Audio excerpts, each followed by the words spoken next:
안녕하세요. 생존예언TV의 신정입니다. 이번 영상에서는 얼마 남지 않은 임박한 재난 상황들과 관련하여 그동안 알려드린 주요 사항과 추가되는 부분들에 대해 말씀드리고자 합니다. 이전 영상에서 한국의 20대 차기 대통령이 없는 상황, 북한의 한국 수도권 도발, 2020 일본 열도 침몰, 세계 핵전쟁, 지자기 역전 시 미국과 유럽, 아시아, 중동 각국에 벌어질 재난 상황 등등에 대해 알려드렸습니다. 또한 지자기 역전으로 인한 대재난예언 3부작으로 발생할 상황과 각각의 상황에 맞는 1차 피난 목표 지역과 각각의 재난에서 장기 생존 가능 구역 및 생존 방법에 대해서도 말씀드렸습니다. 이미 여러 재난 상황과 관련한 전조 상황이 매일매일 끊임없이 발생 중입니다. 하루에도 세계 각지에서 5.0 이상의 지진과 6.0 이상의 지진이 매일 여러 차례 발생하고 있으며 화산 폭발도 거의 매일 발생하고 있습니다. 바이러스 뉴스로 도배되어 제대로 다뤄지지 않지만 미군은 북한에 대한 북폭 참수작전과 중국과의 전시대비 전력 준비 작업이 막바지에 이르렀습니다. 중동에서 미국과 러시아 간 군사 긴장 상태 또한 극단을 향해 달려가는 중이며 이미 직접적인 분쟁이 시작되었습니다. 중동 지역에서는 곧 아주 오래전부터 예정된 피해에 굶주린 한 사람에 의해 3차 세계대전의 방아쇠가 당겨지게 될 것입니다.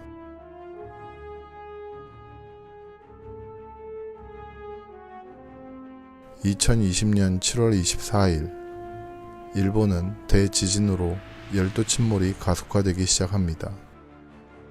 다수의 전조 증상이 이전에 발생되지만 언제나 그렇듯이 전조 증상은 정부에 의해 묵살될 것입니다.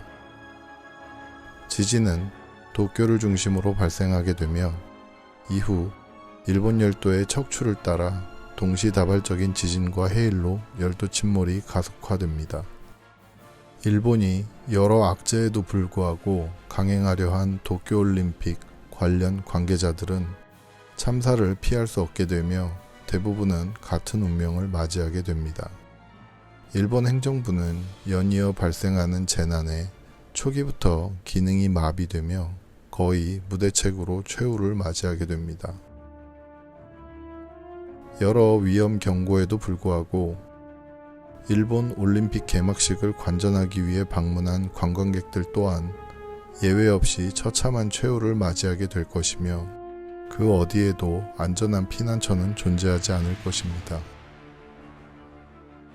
지금도 일본 열도 침몰을 기원하는 내용의 댓글을 온라인상에서 쉽게 접할 수 있습니다만 일본의 열도 침몰의 시작은 더불어 이전에 언급한 대로 연이어 대한민국 동남해안 지역 및 제주 등의 도서 지역의 대참사 임박을 알리는 전조가 될 것입니다. 지역에 상관없이 어떤 경우에 해당하건 선박을 통한 대피는 권장되지 않습니다. 지각판 대이동으로 인한 지진이 발생할 경우 대한민국 동남해안 지역은 바다 쪽으로 일부가 끌려 들어가게 될 것입니다.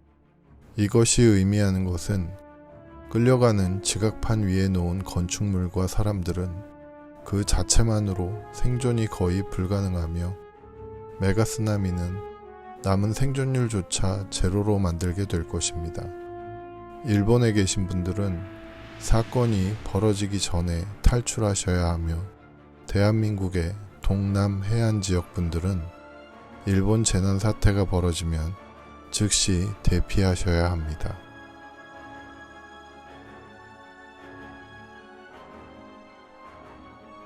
대한민국 국민들은 상당수가 일본에 안 좋은 감정을 가지고 있으며 더 나아가 일본 열도 침몰 관련 문제에서는 반기는 분위기까지 있는 것이 사실입니다.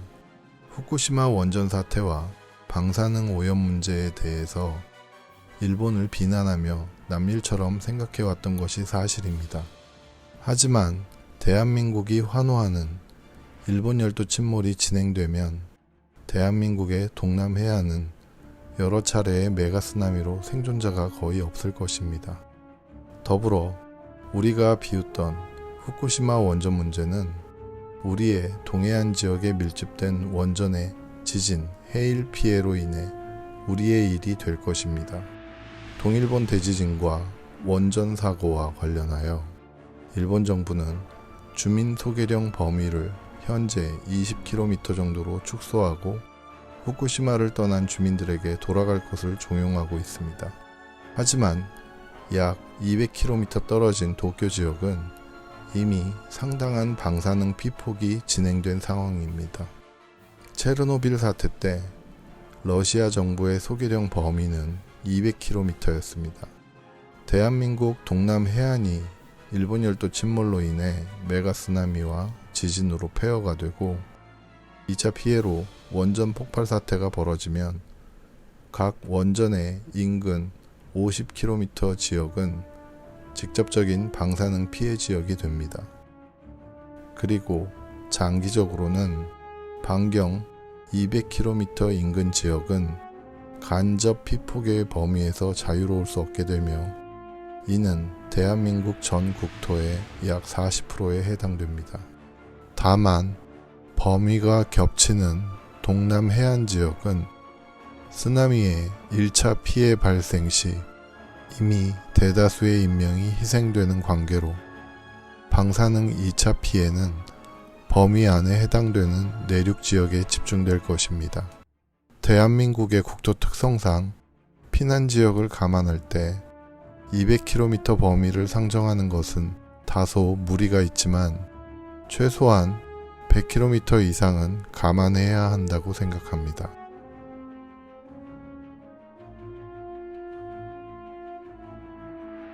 재난 대비는 크게 두 가지로 나뉩니다.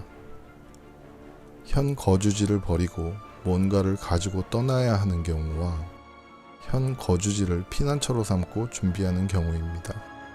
저는 두 번째를 전제로 하여 준비를 하였고 부수적으로 첫 번째의 경우에도 대비를 한 경우에 속합니다.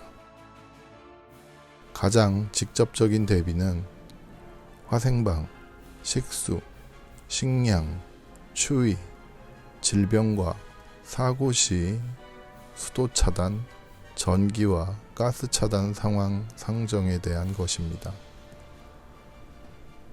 우한 사태와 관련하여 나오는 뉴스 중에 주유소와 가게들이 문을 닫은 상황과 집 밖으로 외출이 금지된 상황에 대한 뉴스도 종종 나오고 있습니다만 발생 가능한 특정 상황들을 상정하면 간단하게 답이 나오지 않는 경우가 참 많습니다.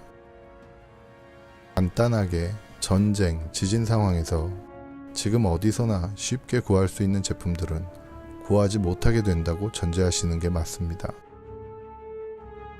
현재 상황에서 마스크나 손 소독제조차도 불과 며칠 전까지는 어디서나 싸게 구할 수 있는 제품이었으나 불과 며칠 만에 자작을 해야 하는 상황이 되었습니다.